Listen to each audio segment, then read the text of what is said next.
ಬುದ್ಧಿಮಾಂತ್ಯ ಮಗಳಿಗೆ ದಿಂಬಿನಿಂದ ಉಸಿರುಗಟ್ಟಿಸಿದಳು. ಕಾನೂನು ವಿದ್ಯಾರ್ಥಿನಿಗೆ ನೇಣು ಬಿಗಿದಳು. ಈ ತಾಯಿ ಹೀಗೇಕೆ ಮಾಡಿದಳು? ನವದೆಹಲಿ ರಾಷ್ಟ್ರ ರಾಜಧಾನಿ ದೆಹಲಿಯ ಮಾಳವಿಯ ನಗರದಲ್ಲಿ ನಾಗರಿಕ ಸಮಾಜವೇ ತಲೆ ತಗ್ಗಿಸುವಂತಹ ಘೋರ ಕೃತ್ಯವೊಂದು ಬೆಳಕಿಗೆ ಬಂದಿದೆ. ಕೌಟುಂಬಿಕ ಕಲಹ ಮತ್ತು ಮಾನಸಿಕ ಖಿನ್ನತೆಯಿಂದಾಗಿ 54 ವರ್ಷದ ತಾಯಿಯೊಬ್ಬಳು ತನ್ನಿಬ್ಬರು ಹೆಣ್ಣು ಮಕ್ಕಳನ್ನು ಬರ್ಬರವಾಗಿ ಕೊಲೆ ಮಾಡಿ ಬಳಿಕ ತಾನು ಆತ್ಮಹತ್ಯೆಗೆ ಯತ್ನಿಸಿರುವ ಘಟನೆ ಸೋಮವಾರ ವರದಿಯಾಗಿದೆ.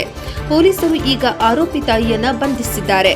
ಮಾರ್ಚ್ 6ರಂದು ಈ ಭೀಕರ ಘಟನೆ ನಡೆದಿದ್ದು ದಕ್ಷಿಣ ದೆಹಲಿಯ ಮಾಳವಿಯ ನಗರದ ನಿವಾಸದಲ್ಲಿ 34 ಮತ್ತು 28 ವರ್ಷದ ಇಬ್ಬರು ಸೋದರಿಯರ ಶವಗಳು ಪ್ರತ್ಯೇಕ ಕೊಠಡಿಗಳಲ್ಲಿ ಪತ್ತೆಯಾಗಿದ್ದವು. ಮನೆಯ ಬಾಗಿಲು ಒಳಗಿನಿಂದ ಲಾಕ್ ಆಗಿದ್ದ ಕಾರಣ ಕಿಟಕಿ ಒಡೆದು ಒಳಗೆ ನುಗ್ಗಿದ ಪೊಲೀಸರಿಗೆ ಮನೆಯ ದೃಶ್ಯ ಕಂಡು ದಿಗ್ಭ್ರಮೆಯಾಗಿದೆ. ಕೊಲೆಯ ಭೀಕರತೆ. ದೊಡ್ಡ ಮಗಳು 34 ವರ್ಷ. ಈಕೆ ಬುದ್ಧಿಮಂತಳಾಗಿದ್ದು ಈಕೆ ಮುಖದ ಮೇಲೆ ದಿಂಬು ಇಟ್ಟು ಉಸಿರುಗಟ್ಟಿಸಿ ಕೊಲ್ಲಲಾಗಿತ್ತು. ಕಿರಿಯ ಮಗಳು 28 ವರ್ಷ.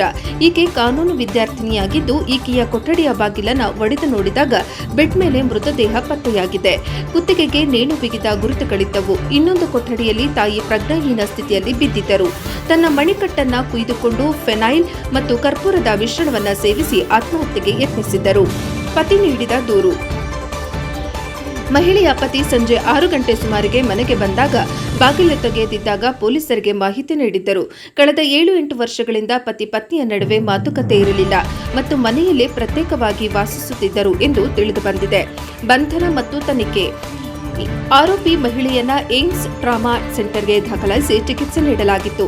ಆಸ್ಪತ್ರೆಯಿಂದ ಡಿಸ್ಚಾರ್ಜ್ ಆದ ಬಳಿಕ ಮಾನಸಿಕ ತಪಾಸಣೆ ನಡೆಸಿ ಶುಕ್ರವಾರ ಪೊಲೀಸರು ಆಕೆಯನ್ನ ಬಂಧಿಸಿದ್ದಾರೆ. ಆರೋಪಿಯು ವಿಚಾರಣೆಯ ಸಂದರ್ಭದಲ್ಲಿ ಸರಿಯಾದ ಉತ್ತರ ನೀಡದೆ ತಪ್ಪಿಸಿಕೊಳ್ಳುತ್ತಿದ್ದಾಳೆ. ಆದರೆ ಪ್ರಾಥಮಿಕ ತನಿಖೆಯ ಪ್ರಕಾರ ಪತಿಯೊಂದಿಗಿನ ಸಂಬಂಧ ಹದಗೆಟ್ಟಿರುವುದು ಮತ್ತು ಆರ್ಥಿಕ ಸಂಕಷ್ಟವೇ ಈ ದ್ವಿಗುಣ ಕೊಲೆಗೆ ಕಾರಣವಿರಬಹುದು ಎಂದು ಡಿಸಿಪಿ ಅನಂತ್ ಮಿತ್ತಲ್ ತಿಳಿಸಿದ್ದಾರೆ.